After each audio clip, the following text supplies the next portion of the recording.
the people living around Lake Victoria in Kisumu County have for decades depended on fish for livelihoods and survival. Despite the government controlling fishing in the region, the fishermen have been battling meager earnings and scarcity as fish decline in Lake Victoria becomes a nightmare. The fishermen say lately the catch is not as good as it used to be. This may be attributed to overfishing or perhaps climate change or other human causes. Our very own Dolly Mwirigi traveled to the lakeside city of Kisumu where she caught up with local fishermen to hear their story. Take a look.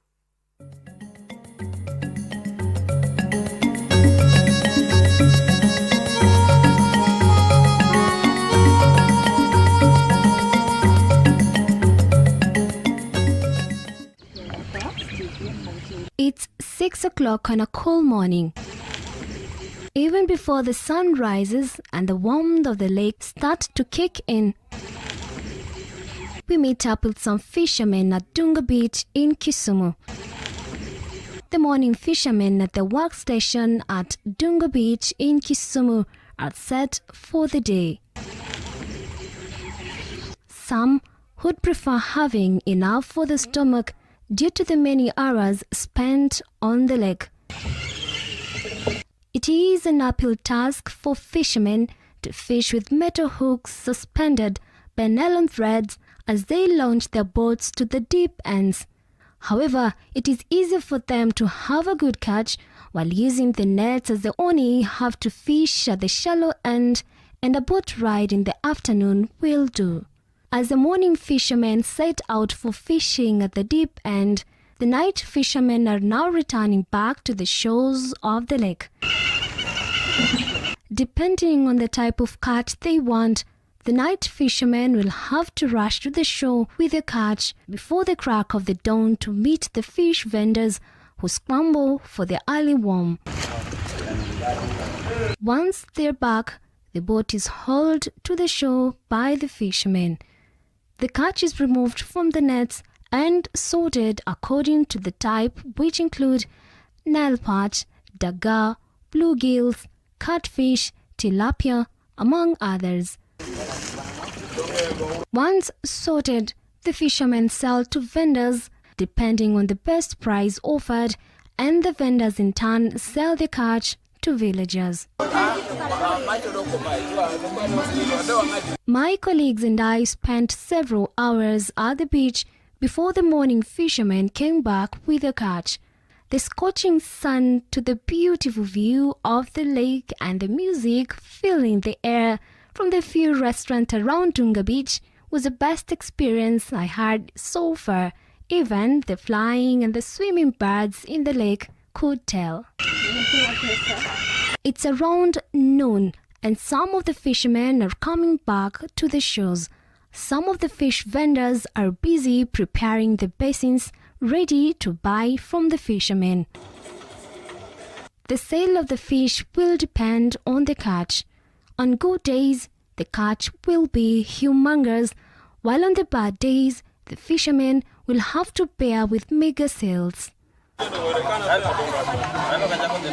Jackton Madai Idi has been a fisherman for quite a number of years.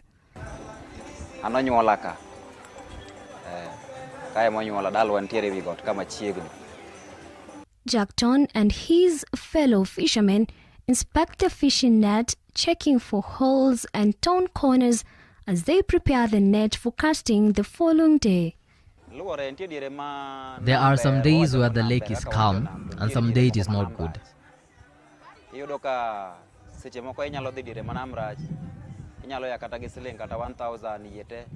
On a bad day we make 1,000 shillings, and on a good day we make 5,000 shillings. The boats you see here and the business ladies you see here have specific boats where they get their fish from. So there's no competition when the boats come from fishing. The women come and buy fish from us. Every woman has a specific boat from where they collect fish. That's why you see the boats are named and colored differently. According to Jackton, the catch nowadays is not as good as it used to be some years ago. They attribute this to the increased numbers of boats and fishermen. To cope with the situation, some fishermen are forced to row deeper into the lake. We go through a lot of challenges because when you go fishing with the boats like this, it gets broken. So it forces the rescue team to come and help you, and sometimes the wind is too strong. You can't work, which makes you come without any fish, and that is just one of the problems we are facing. Also, the water hyacinth blocks the beach. Sailing through the lake becomes very difficult. Sometimes the winds blow away the hyacinth, and that's how we can get our boats through. In some cases, the hyacinth is blown to the beach. We just watch helplessly. Pamela Juma Otieno is a fish vendor. She has been selling fish for the last 28 years in Tunga and has used her earnings to sustain her family. Inalingana na size ya samaki, iko ya 300 nikichukua nauza 350. Iko za 400 nikichukua napata 250 juu yake. Hata za 500, 600 ziko.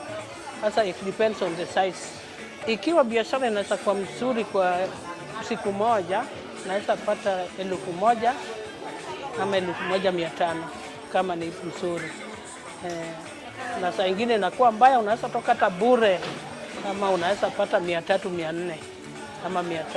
Pamela tells us that 20 years down the line, the situation has greatly changed with no income compared to the years back. Tilapia watu wanaipenda sana na wanasema ndio samaki tamu kabisa. It is the most delicious fish. Sasa watu wote wanapenda tilapia. Na zamani hata mbuta haikuwa sana. Sasa watu wamekuja kuintroduce kwa mbuta juicy. Sasa tilapia ndio mambo yao. But there is a concern about the decline of fish in the last few years. What has contributed to this and why is it so? Samaki wamekuwa wachache sana. Unaweza enda kuvua samaki urudi bila. Sio kama kitambo ulikuwa unaenda unarudi na samaki wengi. Saa hizi ni kama unashika kwa bahati. Pengine unaweza enda huko urudi na yenye hata ukigawa na mwenye boat ile ya kupeleka nyumbani ni kidogo sana. Hii imetokelezea kwa sababu ya mambo mengi. Samaki wamepungua kwa sababu ya climate change. Tuko na illegal fisheries, wale wavuvi wenye wanatumia vifaa mbaya kushika samaki. Pia tuko na overfishing, which is due to unemployment. Unapata there's a lot of pressure. I can say that there is less government support in terms of loans and grants, as witnessed in other agricultural sector. Utapata wakulima wa chai, wapamba, wanapewa mikopo na serikali, hata grants.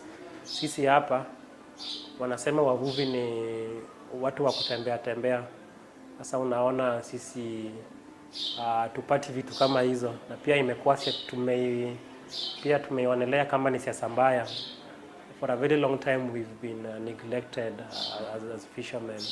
So hiyo pia ni changamoto, ambapo tungepewa hata hizo loans na grants, atungeendelea na uvuvi mbaya, tungenunua zile vifaa vizuri za kuvua. The water hyacinth, which has invaded Lake Victoria since early 1990s, have had significant on social, economic and environmental impact to the Nyanza region. The water hyacinth might have led to a decrease of fish in the lake. Water hyacinth. Wakati water hyacinth inakuja na madhara mengi. Number 1, ina block landing sites. Unaweza pata asubuhi imetupea nafasi, wavuvi wameenda kuvua. Saa ya kurudi wanakuja wanapata hawawezi land, ishashika the landing site. Saa zingine wavuvi wanatoka wakienda kuvua, kuna nafasi lakini wakienda kuvua wanapata hiyo mahali waliacha net zao imezingirwa na water hyacinth. Ingine pia unapata water hyacinth iko na some water weeds ambayo which are also very destructive. Saa zingine zinaweza vuruta nets to a long distance hadi tupate losses. Unapata nets zinapotea, zingine zinararuka. Due to stiff competition in the fishing industry, sometimes, as Pamela says, in some days she sells little to no sales at all and has to preserve the rest in a freezer. The fresh fish is frozen in order to temporarily stop the spoilage process.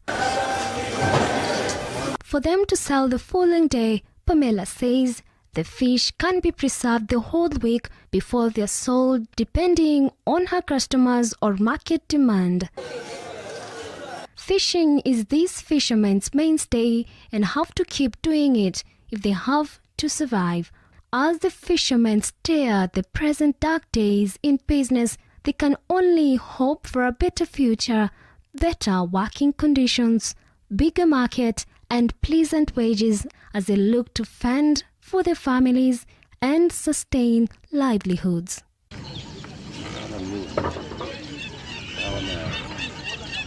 Despite the hard task of pulling off the nets and sometimes coming across strong waves, these fishermen believe at the end of the day they will make a good catch. Dolly Mwirigi for Hope TV from Lake Victoria, Dunga Beach.